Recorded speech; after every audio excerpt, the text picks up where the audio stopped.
on the darkness, stare down deceit. Murder in the headlines, justice in the beat.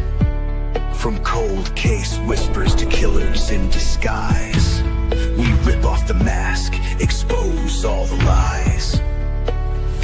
Facts like bullets reload and deliver. Truth cuts deep like a blade in a river. Corruption shakes when the mic goes live. We dig where others won't survive. James rolling through the smoke.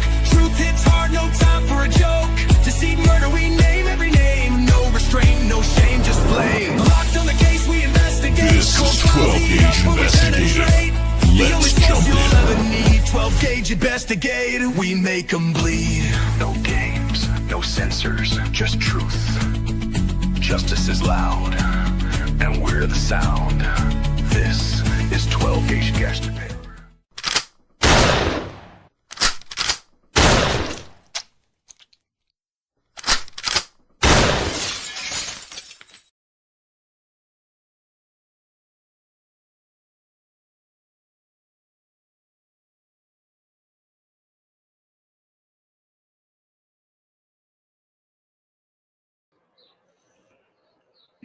All right. How's everybody doing on this Saturday? My name is 12 Gauge, and this is my channel, 12 Gauge Investigative. You know, I thought that I'd get on here and do a live today on some different type of true crime. I saw this video a while back. I even asked the person who presented it the first time if I could present it. The dude never answered me back. So I'm doing this under fair use, commentating over a video that I don't own, that's already been done. And I hope that y'all enjoy it because it is pretty freaking mysterious if you like those types of true crime. So here we go. Let's go ahead and get started with it. Let me set myself up. I don't know why that don't stay the other way around. There we go. Here we go. Hope y'all enjoy this. Parking lot to investigate reports of an abandoned truck. Initially, it seemed like just another routine call with nothing unusual. But that's when it hit them. It smells. I think it smells like decomp. I can smell something. Inside the truck lay 4 brutalized and dismembered bodies hidden inside boxes. What officers didn't know at the time is that 11 more bodies lay buried and hidden in remote areas of the state. An active, twisted serial killer was on the loose. And this is out of Albuquerque, New Mexico. If you've never smelt decomp, which I have not, did I believe? I mean, I've smelled dead animals and stuff like that. If it smelled like that, that is the most awful smell that you can smell. But can you imagine being security guard and then rolling up on this truck who's been there, and now you have to put paper on it, get the police out there, and then start investigating it. Detectives were already months behind. Remember the last time you saw him? Maybe a couple of months ago. We don't care about anything else other than finding Mac, Jennifer, and Jessica. Whoever did that is our focus. I tied everything together yesterday when he did that. You know what I mean? Like, I know he lost them 3, man. I know he did. Taking these other 11, did you take them all to the same place? If you ever came back out to New Mexico, would you be willing to take us?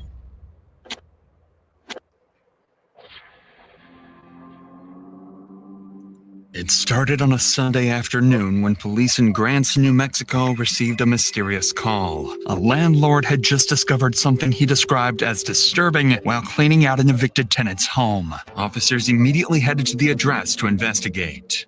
So this guy hasn't paid us since July, but with COVID going on, we couldn't evict him, so we've had nothing but problems with him. Anyways, we finally got him to move out, so I've seen him today. We haven't come by, we haven't messed with him. I'm afraid I'm chicken, you know. When I came by, he says, "I'm gonna leave you a pile to throw." well, we didn't know which pile, so we started to load it up. While we were moving some things, and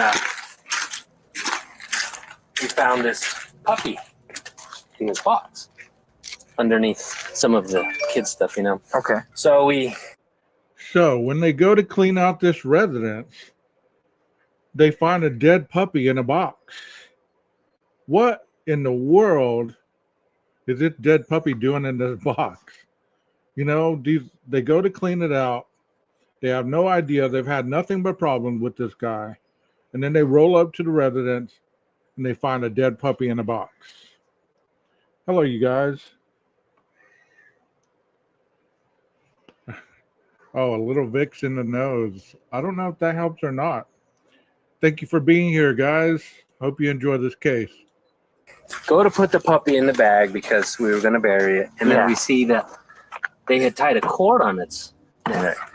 Okay. Well, we've had, like I said, nothing but problems with these guys. So I at least want to put a report on file. I know we won't be able to say who did it and when, but that needs to be associated with him, you know, because we're going to take him to court for a lot of other things. And if I can just have that on file, it'll help. Okay. It was clear the puppy had suffered a horrific death. Animal control arrived shortly afterwards and confirmed it had been deliberately tortured, noting a cord tied tightly around its neck. The cruelty of the scene was deeply unsettling, and the officer immediately recognized they were dealing with someone truly twisted. I mean, it takes a lot. Close your eyes, Cricket. It takes a lot to hurt a puppy. It really does. I mean, it hurts. It takes a lot to hurt any animal.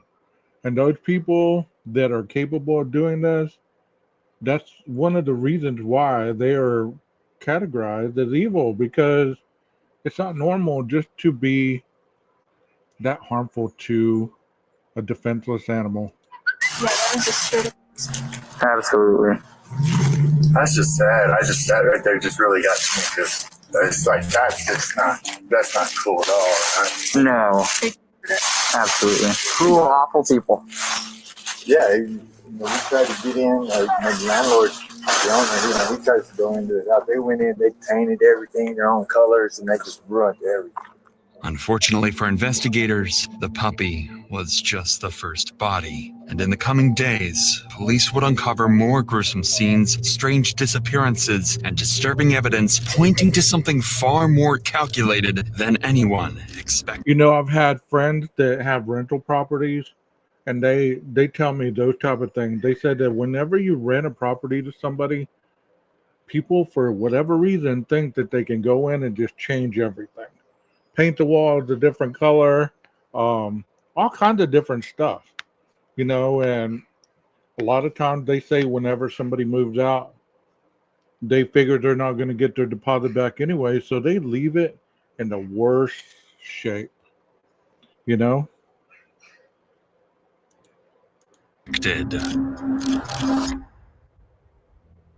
That same day, Detective Robert Turney was assigned a missing persons case involving 19-year-old Matthew Miller. Matthew's grandmother had called 911 a couple of days earlier, worried because she hadn't seen or heard from him in nearly a week. It turned out police were already familiar with Matthew and knew he had previously struggled with substance abuse. So initially they assumed his disappearance was drug-related. Maybe he overdosed somewhere. But Matthew's family insisted something was different this time and urgently requested to speak with detectives. Trusting their instincts, Detective Turney decided to visit Matthew's grandmother, where he would discover some unsettling new possibilities. People call me, hey, you know, so it's a small town. So you guys can help me out by just calling around to hospitals, clinics, rehabilitation places, other county jails, and just see. And you know, we've talked about addiction on this channel, so you know, whenever somebody is dealing with a loved one who suddenly goes missing, even if they've gone missing before, usually they know the pattern of their missing. Well, they've only, you know, they've gone a couple days, they've gone 3 days, they come back, we always hear from them.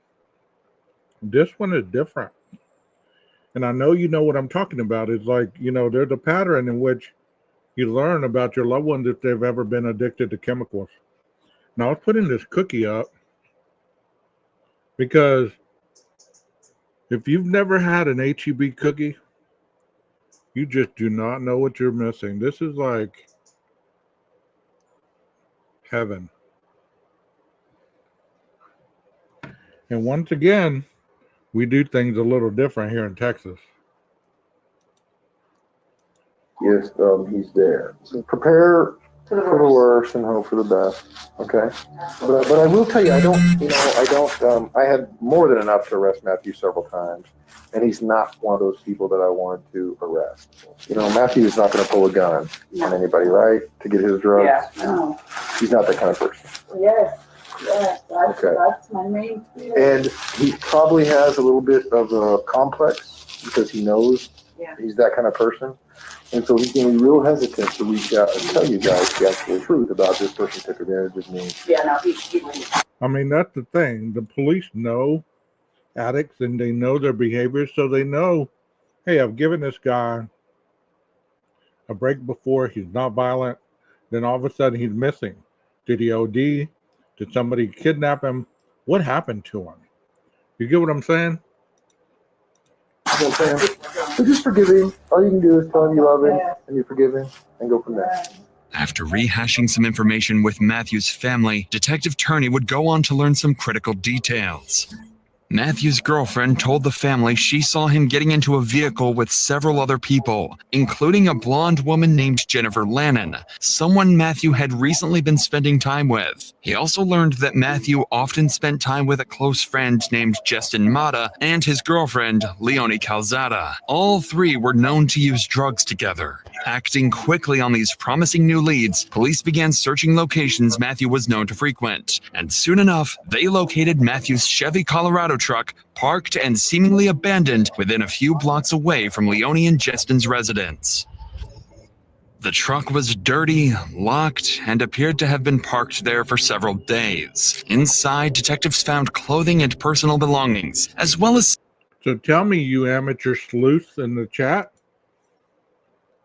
is this a high-risk situation? What do you think about finding this truck with these type things in it? Do you think that the possibility of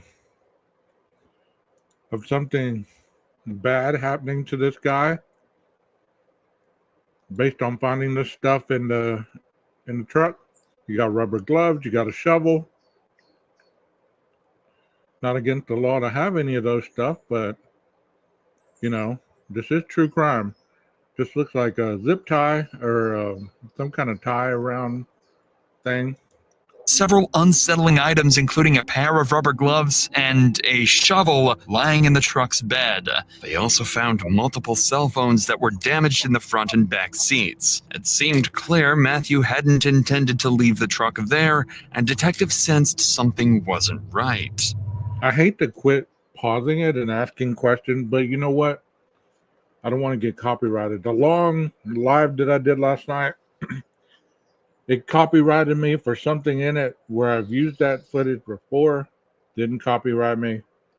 So I don't want to get copyrighted. I don't know if y'all have ever had any kind of addict in the family or any kind of dysfunctional behavior in the family, but what do they need all those damn cell phones for?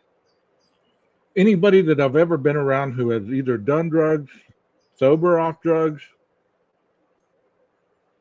what do they need all those damn cell phones for? Can y'all answer that? Can y'all answer that? Because I've found many a cell phone after people moved out. I've found cell phones in my truck, all kinds of stuff. Immediately, investigators canvassed the area and found surveillance cameras nearby, one of which captured Matthew's truck arriving at Leonie and Justin's address on January 26th, just 3 days before Matthew was reported missing. With these new alarming discoveries, Detective Turney knew the next logical step was to urgently speak with Matthew's friends, Justin Mata and Leone Calzada, hoping they could shed some light on the situation. However, when they arrived at the couple's residence, they would quickly realize Matthew wasn't the only one missing.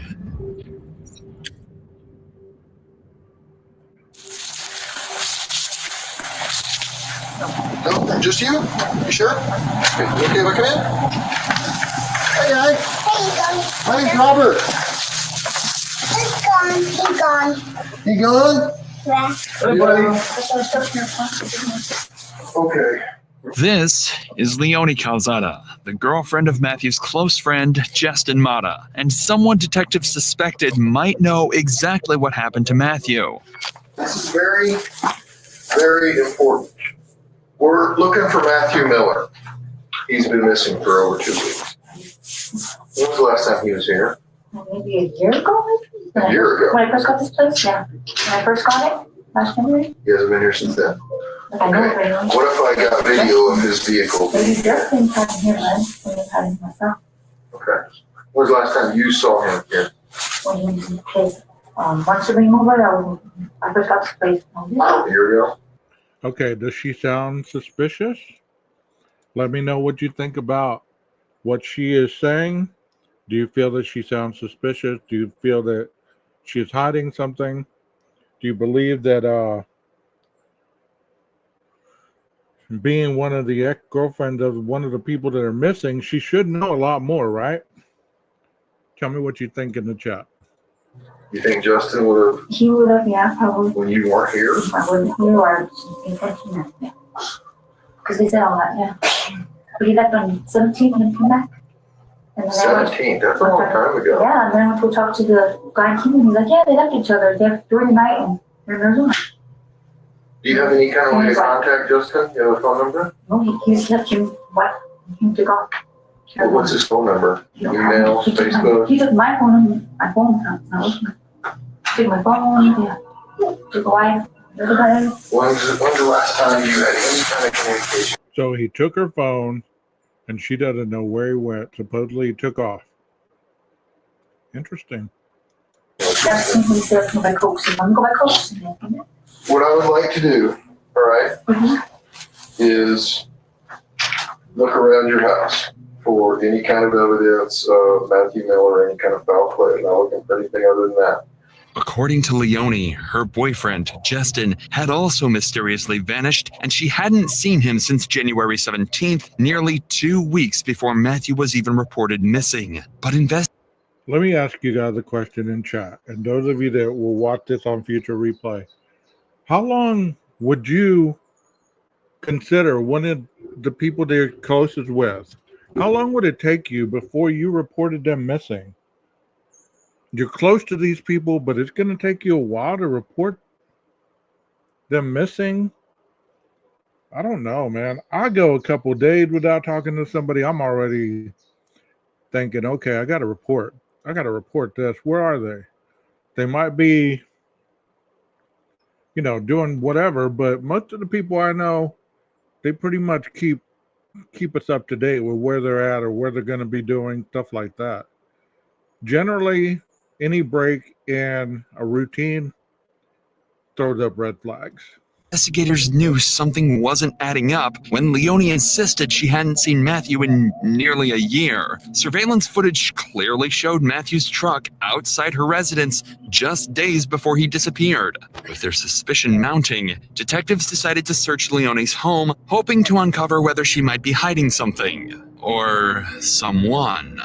Did you notice anything strange that happened around here? Did you notice anything different around here? Like there was any kind of blood, needles? What about needles or fentanyl pills or anything like that?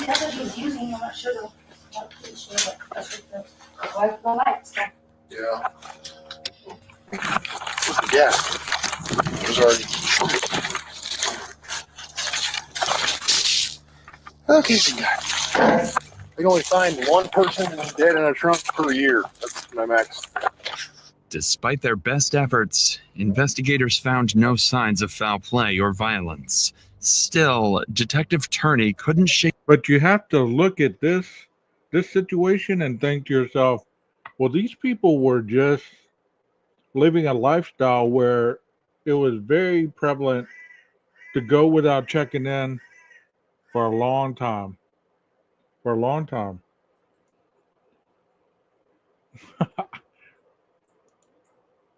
He does. Hey, does this smell like chloroform? Very good, Michelle. The feeling that something was overlooked, so he returned to speak briefly with Leonie, unaware she'd drop a crucial clue. The 17th, she goes to Mecca with Arizona, yeah, with Jen Cannon as of the 17th of of January. He left us in his life. Leonie revealed that Justin had recently taken off with another woman named Jennifer, supposedly heading to Arizona to re-up on drugs and make some money. With this new detail, Detective Turney now found himself investigating the disappearances of 3 different people: Matthew Miller, Justin Mata, and now, potentially, Jennifer. Not yet aware just how closely connected these cases really were. So to move forward, Turney quickly looked into Jennifer and discovered she had recently been reported missing by her ex-husband, Sean Lannon. That name sounded familiar to Detective Turney, because just days earlier, officers had responded to a disturbing call at 817 Kingman Avenue, the same property where the remains of a tortured puppy had been uncovered. And the tenants evicted from that very house, Sean and Jennifer Lannon. Wow. Do you see how all this stuff collaborates together? Birds of a feather flock together, right? And people get upset when they feel like you're judging individuals, but it's not judgment. If there is certain people or certain elements that run together, you could almost bet one person goes missing, there's going to be more than one in that crowd that goes missing, or something happens to involve that whole crowd of people. I mean, there's 3 people right there associated with one person. And this man and this woman lived in that house where that dead puppy was found.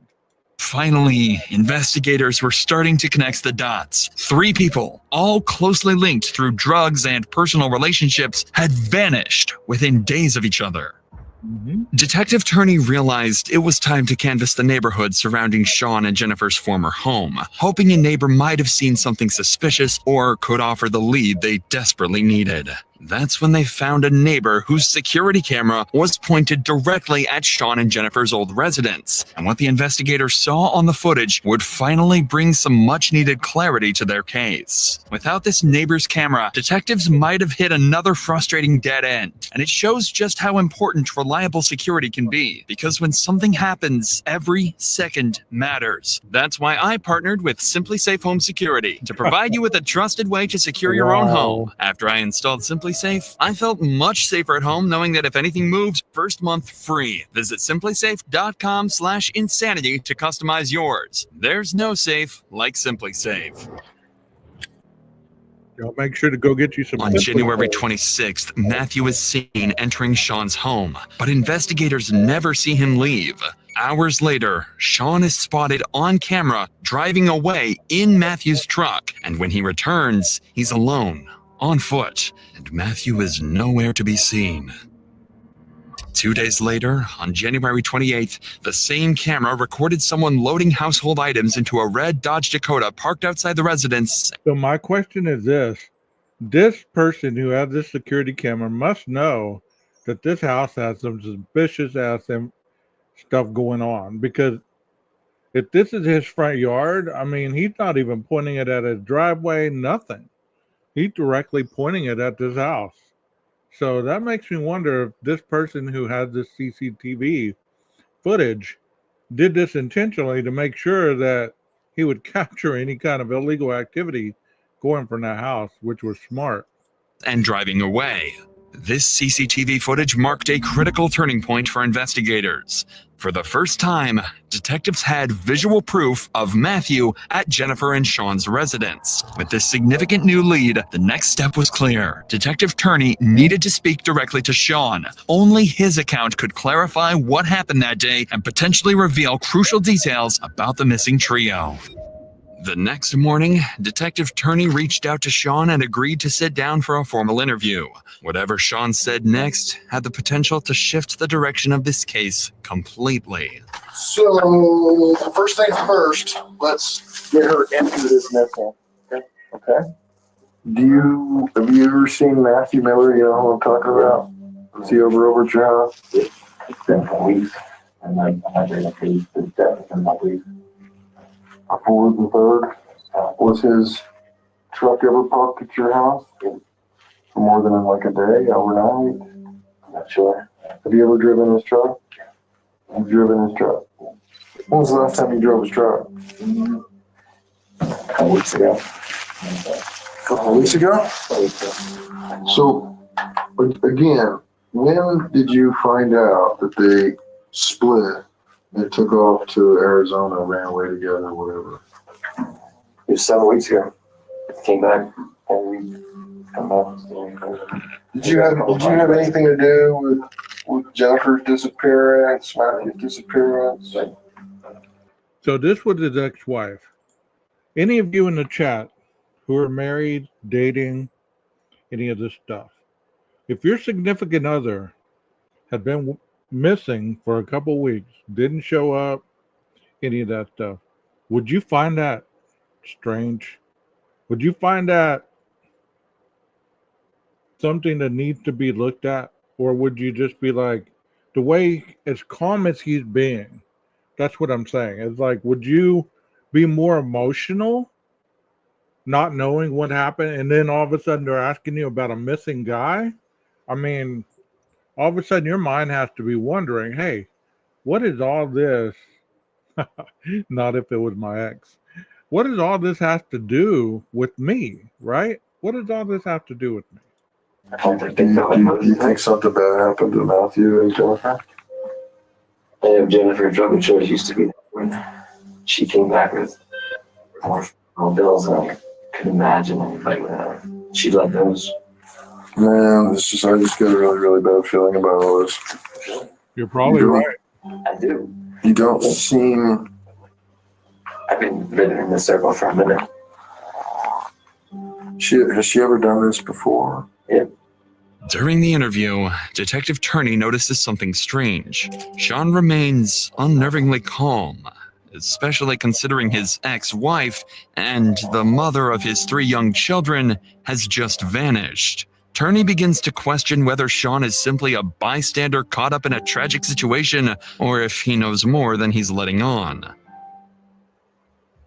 The next day, Detective Turney... Oh, you're going to trip out when all this pieces together.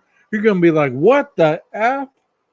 How did I not see that happening? You know what I mean? You're going to trip out. You're going to trip out. Turney would get his answer, as police received an unexpected call from a man named Josh Hall. Josh was an acquaintance of Matthew Miller and claimed he'd recently witnessed something that deeply concerned him, directly related to the strange disappearances. Investigators quickly arranged for a meeting with Josh, hoping his account would finally provide the breakthrough they were looking for.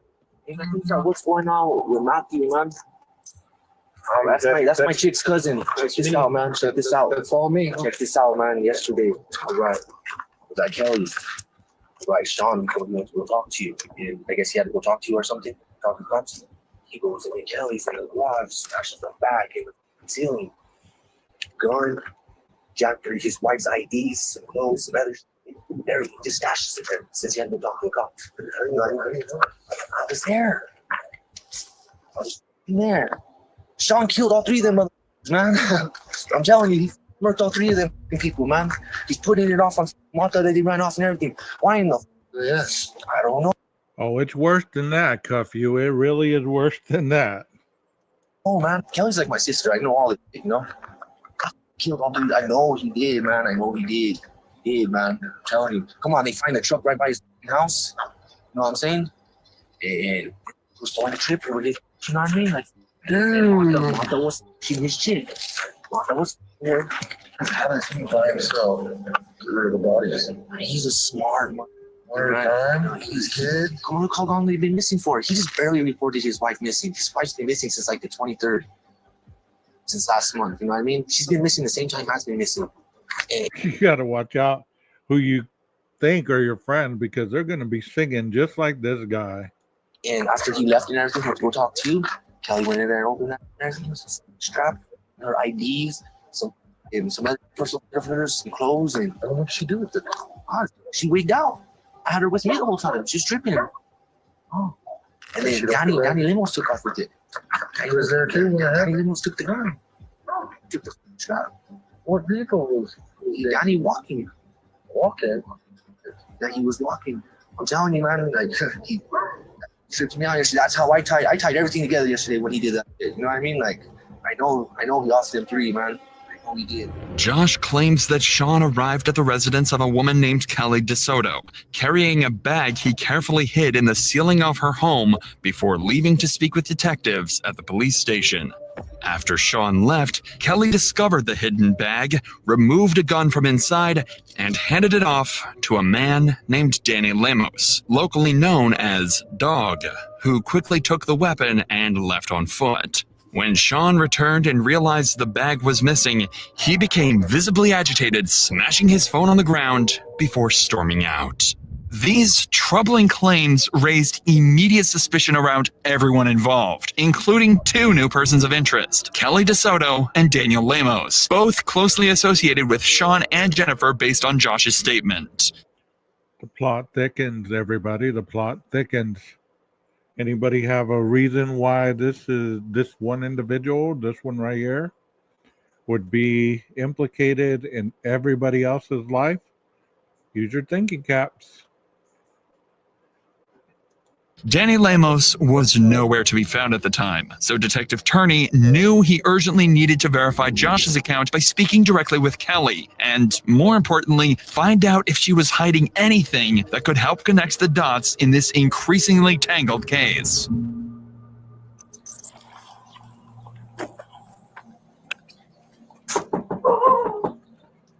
When investigators first arrived at Kelly's house, she agreed to meet them at the station for an interview, but refused their offer of a ride, saying her boss would bring her in about 30 minutes. However, when the time came, Kelly never showed up at the police station. It was a major red flag, and it made investigators even more suspicious of her. 2 hours later, Detective Turney returned to her house, suspecting that Kelly might be stalling for time or trying to cover something up. No. It's Robert, Ben. The detectives. Hi. Ready? Michelle hasn't gotten here yet. So I talked to my lawyer and he told me that I didn't have to go with you guys. You don't have to. What is it about? Can you tell me? It's about the disappearance of Who? Matthew Miller and Jennifer Lyman. Sean Lyman. Sean is not missing. I know he's not. This time, Kelly's behavior was noticeably different. She appeared distraught, reluctant to cooperate, and quick to mention her lawyer. Detective Turney felt certain that she was withholding crucial information and decided to press harder. Was Sean here yesterday? It's been nice to hear. How many times?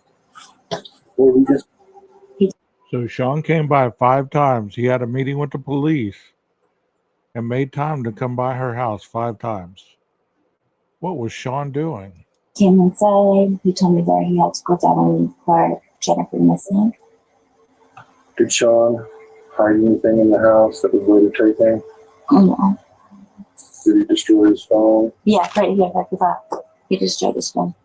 Did he bring a bag inside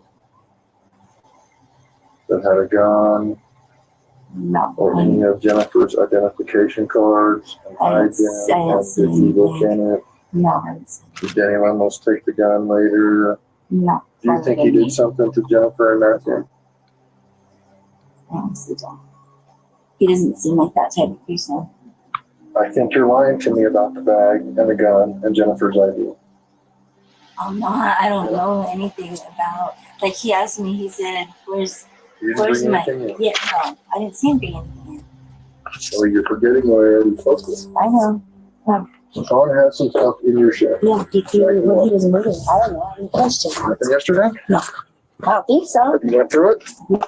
After some more pressure, Kelly admitted she had several suspicious bags in her shed, supposedly belonging to Sean. Curious about I tell you, this whole thing is like a piece by piece by piece. And people say, well, Idaho is crazy and this twist and turn and this and that. This thing right here, man, when I first watched it, I was like, Jesus, when are they going to find exactly what they're looking for? And it's about to come. the contents of the bags, detectives quickly followed Kelly to take a closer look.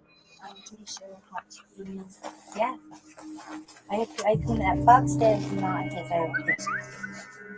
I'm sure it's not. And that paint can is not his. This one? What about this one? That's his. That's his. Oh, what is it in my face house? On Jackson? Really? She let us search that big head to toe. And outside too. Despite their best efforts, detectives found no clear signs of blood or evidence linking back to the missing people. It was a frustrating dead end, and the chances of finding them seemed increasingly slim. At this stage, investigators had narrowed down their focus to several individuals close to the missing trio, each with conflicting stories and questionable behavior that kept detectives on edge. But without hard evidence, options were increasingly running out. Desperate for a breakthrough, Detective Turney secured a search warrant for Sean and Jennifer's former home at 817 Kingman Avenue. Unsure exactly what or who they might encounter, officers cautiously approached the property, prepared for any potential threat.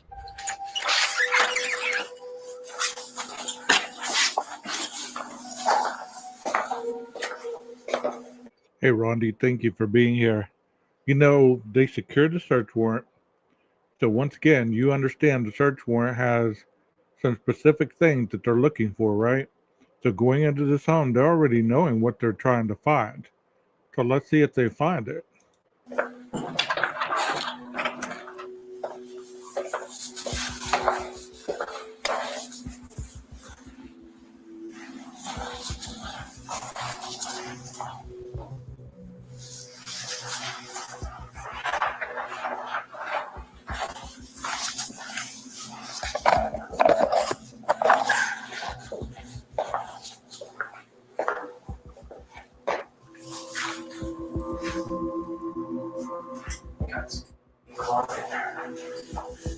Yet again, investigators were too late. The house had already undergone extensive renovations, carpets removed, drywall stripped, any potential evidence completely erased. Unbeknownst to investigators at the time, the critical evidence they desperately needed was sitting in an abandoned truck, miles away, just waiting to be discovered. For now, though, every possible lead was exhausted, and Detective Turney knew it was time for a more direct approach. So he called Sean once more, determined to extract something, anything, that could finally lead investigators to the missing trio. Hey, is this Sean? Yes, it is. Hey, Sean, this is Detective Turney. How are you doing? Good, how are you doing today? Good, man. I've been trying to get a hold of your other number, and it's not working. So, No, I apologize. Sorry. so you know anything new? No, I haven't heard anything. Okay. Are you still around town? No, I'm in Albuquerque. No, we've made some progress here and there. I've got a bunch of pictures of different vehicles. I'd like you to take a look at, see if you could help me identify them. Good time tomorrow. I wanted to come in and stuff I got to return to the school. Okay. All right. Just make sure the kids are taken care of, and we'll go from there. Yeah. All right. Sure, I'll be right there. Got to drop the kids off at school, and then I'll come in and, talk with you. Thanks, sir. We'll see you tomorrow. Bye. Thanks. Sean sounded cooperative and willing to help, promising Detective Turney he would come in for questioning. Yet, Sean never showed up. The next day, Turney even offered to personally pick Sean up and bring him to the station. But once again, Sean failed to appear. At this point, Turney felt certain Sean was deliberately stalling and knew they couldn't afford to waste any more time. He's done playing cat and mouse. With the CCTV footage and witness statements pointing directly at Sean and Danny as crucial figures, Detective Turney knew he needed to bring them in for questioning. So investigators dug deeper into both men's backgrounds, and that's when they hit the jackpot. Sean had an outstanding warrant for missing a court appearance related to a 2020 assault and battery charge. It was the break they needed.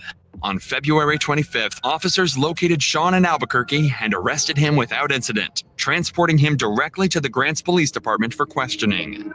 Isn't it something that you could be arrested on a warrant you forgot all about? And then out of the blue, they show up, they arrest you. You're like, what the hell am I being arrested for? You got a warrant, buddy. Oh, man, here we go. Detective Turney's goals for the interview were simple. Determine exactly what Sean knew about the missing trio and find out where Danny Lemos had vanished after taking the alleged gun. Let's go back to Matthew's truck.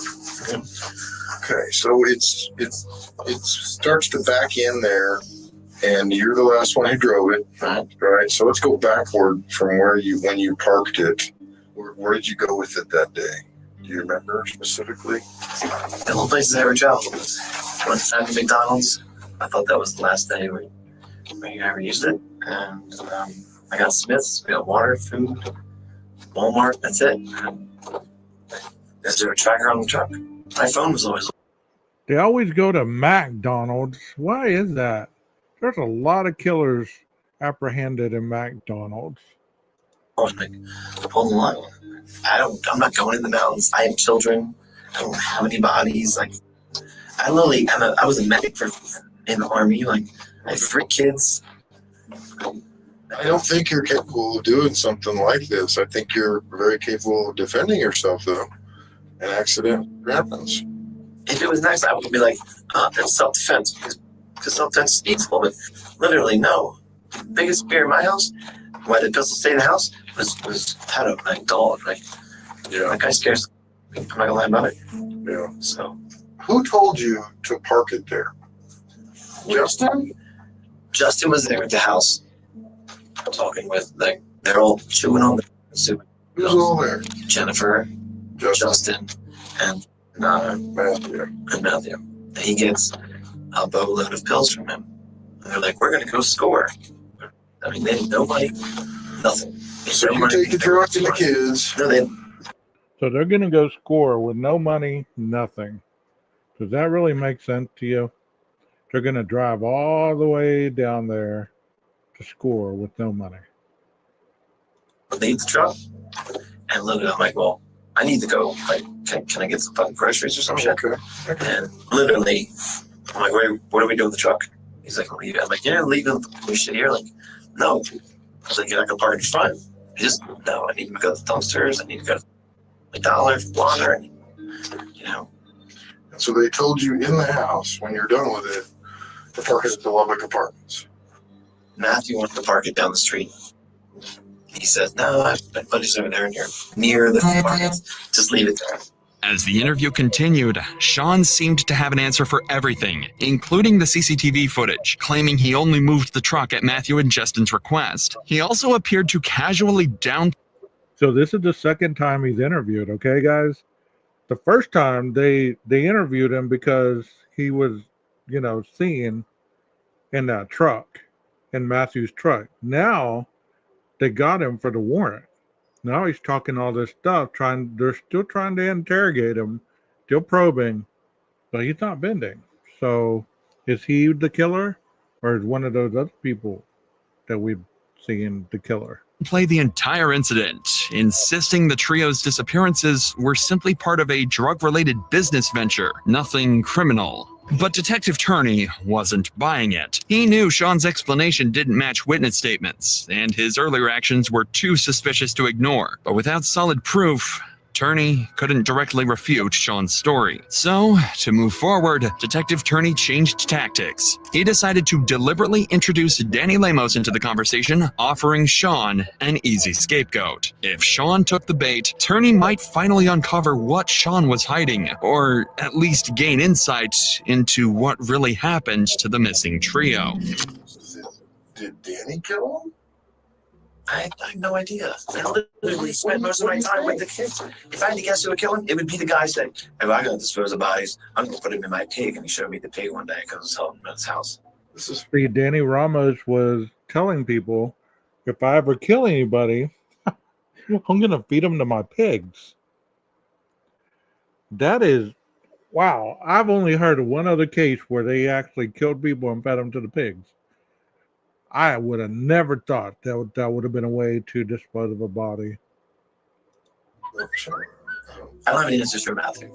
I don't know much about him. Talk to the dog. If someone's gonna move a body and put it somewhere, I guess the creepy dude that talks about pigs with everything but the eyeballs. I'm like, who would know that? Like, this dude's, I'm scared of dogs. So, but my kids are scared of dog. I'm scared of dog. I don't know what the fuck I'd be afraid of it. Ashamed of it. But we hid in the house. I didn't go anywhere. I definitely didn't leave my kids for 5 hours. I didn't find the look of the other one. Just as planned, the moment Danny Lemos' name came up, Sean seized the opportunity and implicated him, pointing to Danny's violent nature and even suggesting his ability to dispose of bodies using pigs. Have y'all heard of that case where I think it was a pig farmer? He was murdering people and feeding the bodies to the pigs. Yeah, something like that. Beyond those accusations, however, Sean stuck to his story for the rest of the interview, denying any involvement in the disappearance. Without solid proof against him, detectives had no choice but to end their questioning. Still, Sean wasn't completely free. His outstanding warrant for failure to appear in court meant he'd spend the next 7 days in custody, and officers immediately transported him to the local jail. Investigators spent the following week interviewing acquaintances, re-examining evidence, and piecing together scattered leads. During their interview, one detail caught Detective Turney's attention: the mysterious red Ford truck that was spotted parked outside Sean's residence, later leaving. Okay, now we're back to full circle. Remember at the very beginning, they found the red truck at the airport parked for days, and they were filming that on body cam. And now that truck has been seen leaving Sean's old residence. Remember, he was moving out in a hurry. He left all that stuff along that fence, left that dead puppy and all that. So, the plot thickens. With unknown contents loaded in the back. Investigators had not yet located this truck, and Turney strongly suspected it might hold something crucial to their case. For now, though, 3 people remained missing, and police narrowed their focus to 2 prime suspects: Sean Lannon, who was recorded on surveillance driving Matthew's truck and potentially connected to the missing red truck, and Danny Lemos, who allegedly received a handgun connected to Sean before disappearing himself. With each passing day, Turney grew more convinced that the missing trio had been murdered, and that their 2 prime suspects likely held the answers. But the window to find something conclusive was quickly closing, because on March 3rd, Sean completed his short jail sentence and was released back onto the streets, significantly raising the stakes. Now facing the possibility of losing another prime. So that's what the law enforcement usually does. If they arrest you for a warrant and you're suspected in another crime, man, they're working hardcore to try to keep you in so they can implicate you, even though if they think that you did this other crime, because it's easier to have you in custody than to have you get out and go on a run somewhere. You know what I mean? Thank you guys that are watching. Feel free to come into the chat. We're friendly here.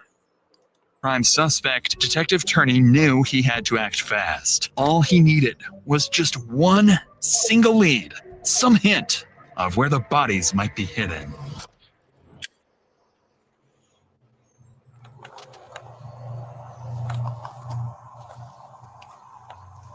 On March 5th, officers received a call from the security at Albuquerque's Sunport Airport about an abandoned red Ford Ranger, eerily similar to the one from surveillance footage gathered during the investigation. What officers found inside would confirm the gruesome truth they'd been searching for.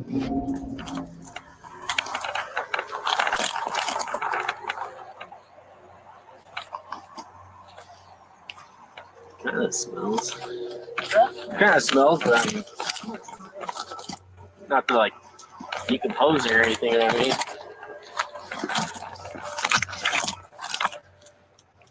So here's that red truck that was supposedly leaving that residence loaded down with stuff.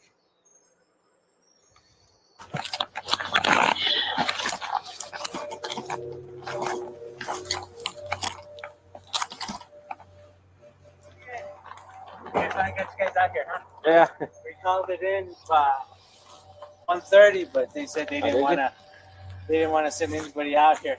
There's a pretty foul smell coming from the vehicle. Yeah. Every so often. I don't know if you noticed.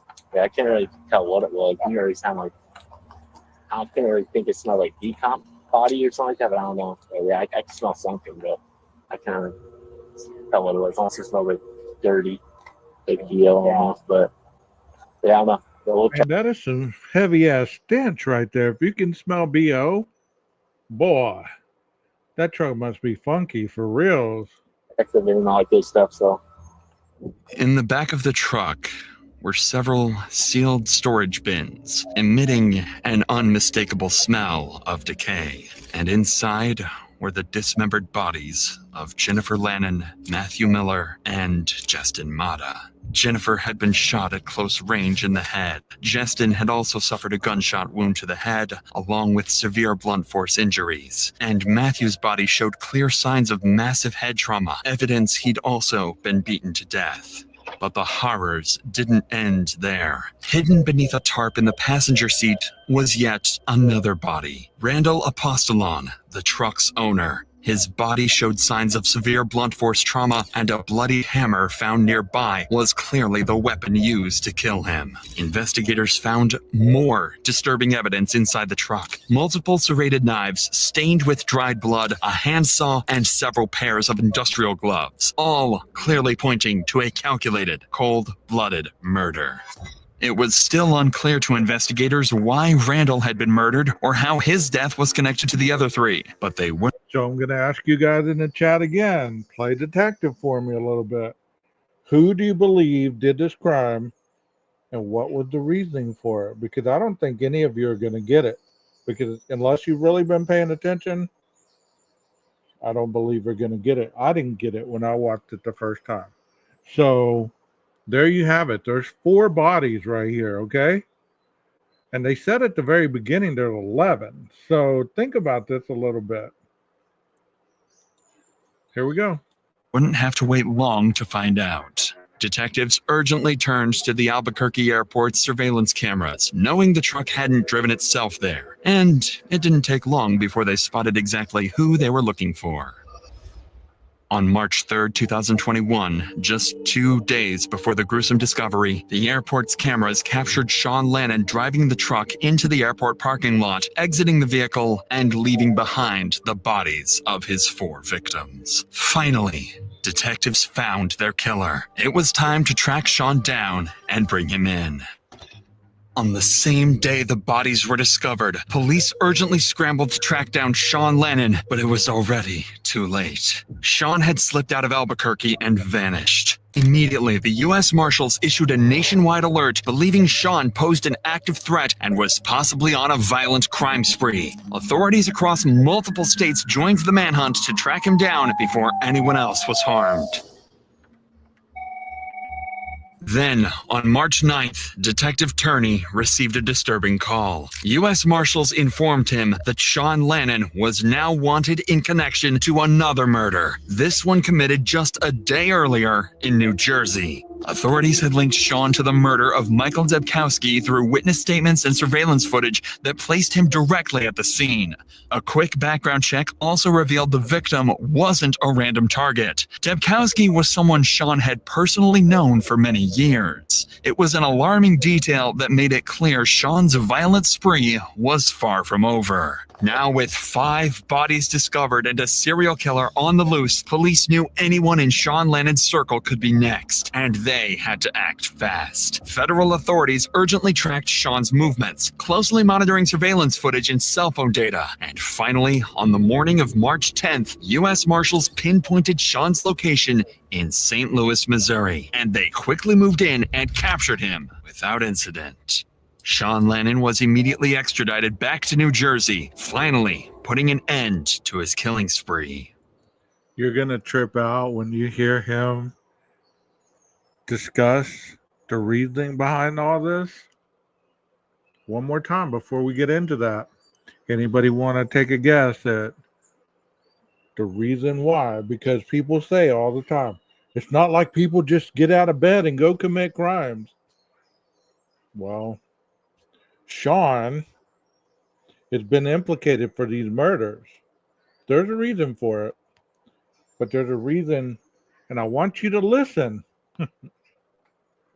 Once you listen, when you hear what he believes is the reasoning for this, are you going to stand behind him, or are you going to believe that he still should be implicated on this? Here we go.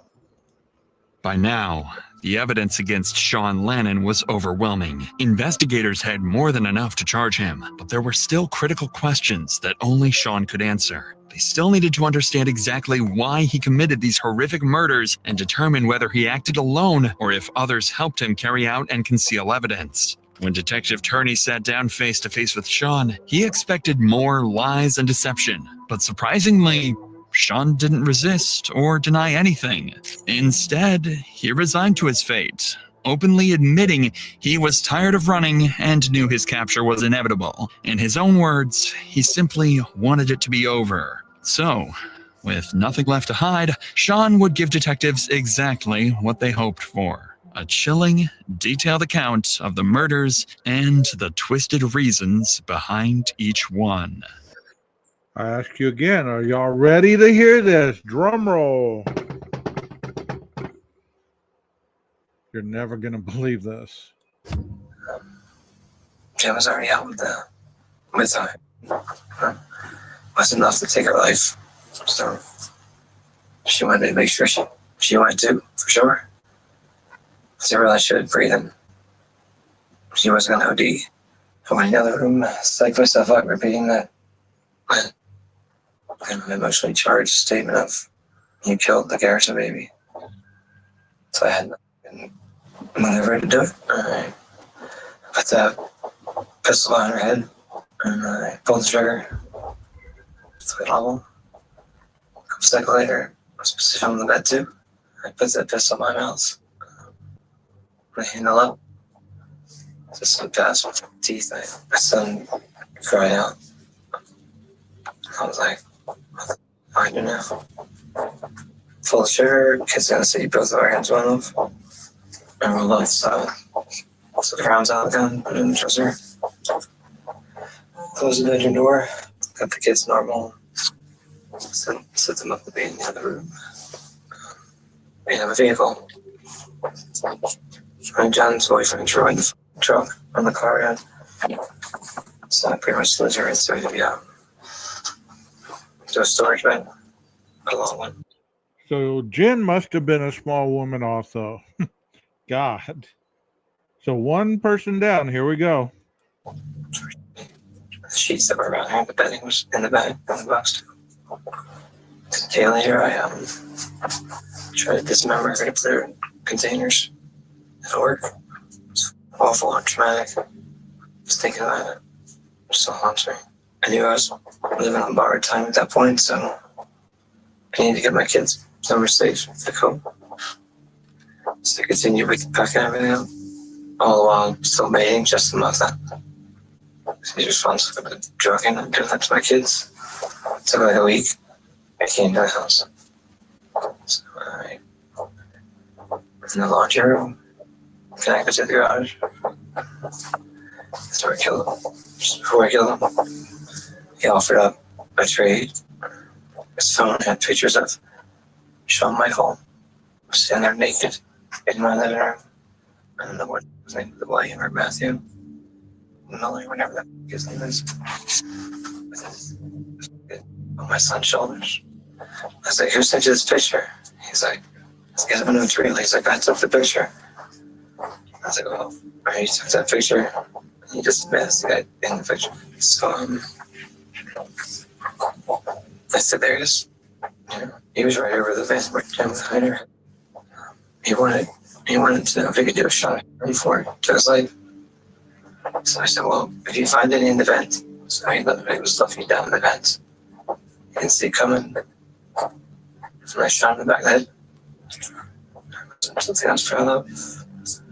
He's a pretty tough dude. I had this memory at some point, a day or two later. It disgusted me. Okay, so there's 2 people dead now. Did y'all catch why these people are being taken out? Somebody put it in the chat if you heard what he said. The reason he took Justin out, and Matthew, he's going to be looking for next. That's gross. I didn't work up the nerves to move bodies. So there's so much blood. That's why I had to pull the floor up in that room. I saw a room that was the flooring that was pulled up in the kid's bedroom. A piece of landlord never fixed the water leak. And the carpet got molded. It was unsafe. The carpet was outside the house, so it was the padding if they thought there was some other reason. It was still there by the time. It took 2 hours before I had enough the ability to even go near Justin. When you got Justin over there, was this shortly after? Like how long between the time that you shoot Jennifer, that you shoot Justin? It was at least a week. Took a while. Did you get him to come over? I was baiting this if I was Jennifer on the phone. Yeah. So you thought you was to meet Jennifer? Yeah. I also had pictures of Daniel Lemos and my son. I never got my hands on Daniel Lemos. I fully intended. So I was heading back to New Mexico for it. Yesterday. Yeah, we're 10 years. If I did, it'd be in the box. So if he would have found Daniel Ramos, he would have been dead also. They did. I'm not going to ruin it all. I'm going to tell you at the very end. Nobody's typing anything in the chat. So I guess y'all don't understand why he did this. I'm going to let you know why he did this. So then I had the 3 of them. Probably that kid comes over, William or Matthew, or whatever his name is. Comes over with Felicity, his girlfriend. She looked like she was like 12 years old. And I should her name on the hook too. So he's like, they're looking for money for anything. I'm like, I give you a food card. I really just take like $40. It's like, all I need is later in the week, give me a ride to get some water. And I'm less here than I want. So one of those times he came back, he didn't have Felicity. And that's when I shot him in the back of the head. And I had one of his vehicles stop Bergie. Stuff when he brought me the boxes, I put him in the back. I couldn't open them up, I couldn't pull it enough money to get the vehicle, so he was gonna take the truck back, so I found somewhere else for the boxes of A's, storage containers. I was gonna hold them for $150. He wanted another $300 once we got to his place. Randy wanted another $300 to hold the boxes. So I didn't have $300. So he's like, well, I'm gonna drop you back off. So I left, came back to the Pearl. The box was still in the back. Pulled in right there. We got in a fight. I killed him in the front seat. Here's the driver's seat. Throughout his confession, Shawn remained eerily composed, showing almost no emotions. Even more chilling is the fact that just hours after dismembering the bodies and brutally killing Randall, Shawn was picked up by police on an unrelated warrant and sat across from Detective Turney, coldly denying any involvement, while a truck full of bodies was parked just a few blocks away. So Tuesday, I took the grabbed the truck. And I didn't know what to do with it. I don't know anybody. What do you do with the body? So I wasn't trying to. I knew at some point it's going to get caught. I just want my kids back home. I took them to the airport the day before. I positioned them. Just everything was the same. Secured the vehicle. That's not obvious. And then I took I believe it was an Uber. Took it home, right to the Pearl. The next day we flew out. I'm waiting on time. Again, at some point they'd find the bodies at the airport in the box. And So as you saw, when they had arrested him, or not arrested him, when they brought him in for questioning the first time, he had already done all this. And he was calm, cool, collective, wasn't giving anything up. He drove that truck to the airport with the bodies. He killed the guy that owned the truck because he wanted $300 to store those bodies. He said he didn't have any $300.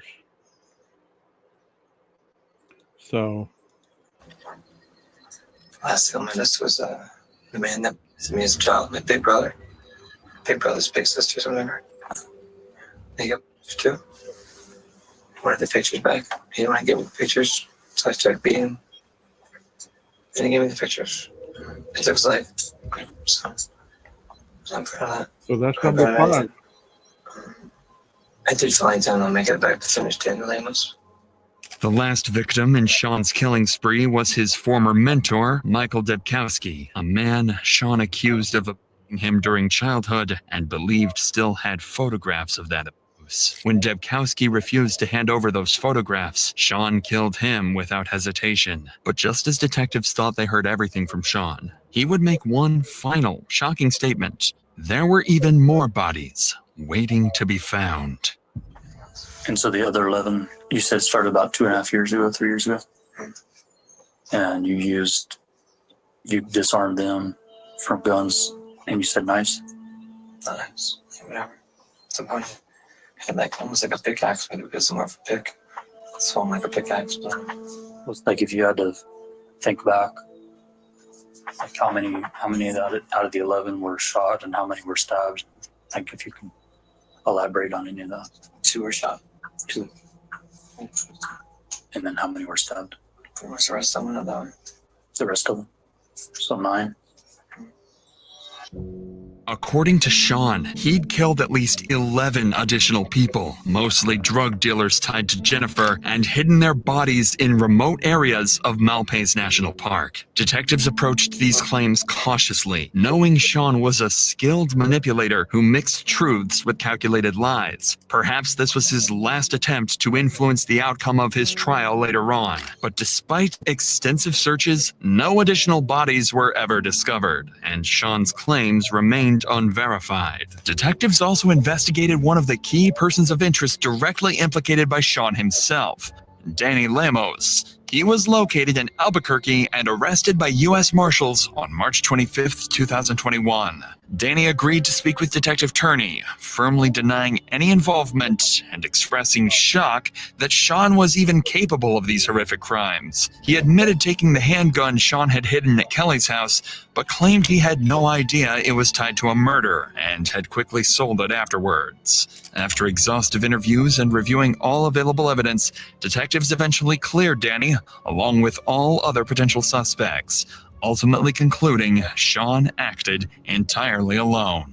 In October 2022, Sean pleaded guilty to the first-degree murder of Michael Debkowski in New Jersey. He was sentenced to 35 years in prison. And in May 2024, he pleaded guilty to killing Jennifer Lannon, Justin Mata, Matthew Miller, and Randall Apostolone, receiving 4 consecutive 15-year sentences. As part of his plea agreement, Sean will serve his sentence in New Jersey first, then return to New Mexico to serve an additional 60 years behind bars.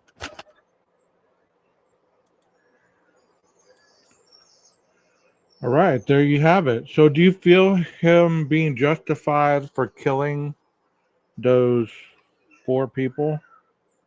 Or even the 5th one? Do you feel that he was justified? The 4 people obviously sexually molested his children, and they were caught on photos or whatever. So the 5th one was the one that was molesting him as a child.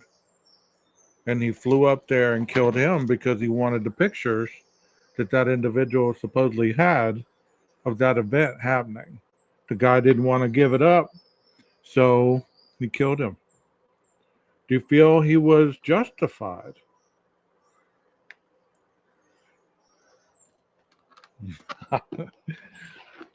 Y'all say no? Damn no, death penalty, that ain't right. Okay. I'm asking, I'm just asking. This case was interesting to me. I was like all over the place because I was thinking, man, who the hell did this crime? And then when they narrowed in on Sean, I was thinking, okay, what was the motive? What was the motive? Because we all want to know what that motive is. So what was the motive? And I still couldn't figure it out.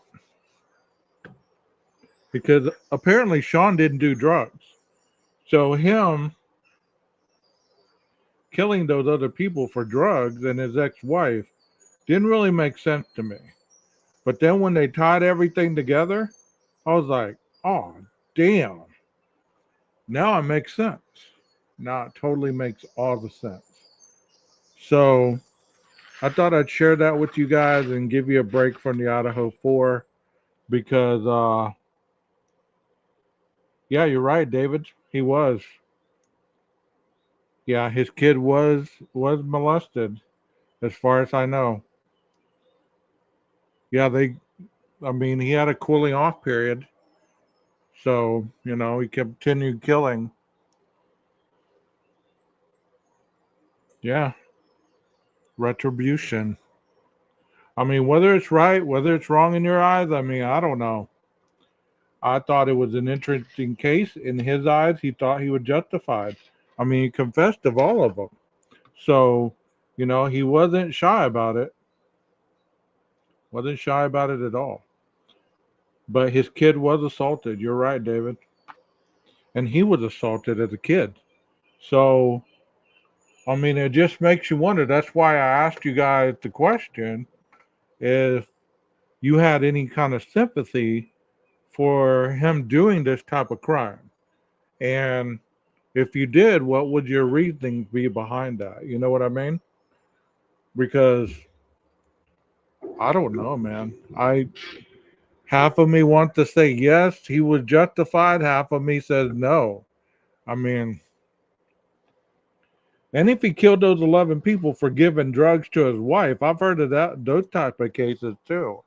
Where you're killing the drug dealer who's supplying your wife with drugs, trying to protect her from the dealers or leaving, for them to leave her alone and her to stop using drugs and to get clean.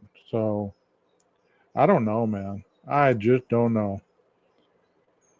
Rondi says, but dismemberment too? No. That many folks did that to his kids and don't really sound right, though. In that lifestyle, you just don't know. My family lived with the fallout of abuse several generations later. I wouldn't convict them. Okay. It's a hard take. It really is. It's a hard take.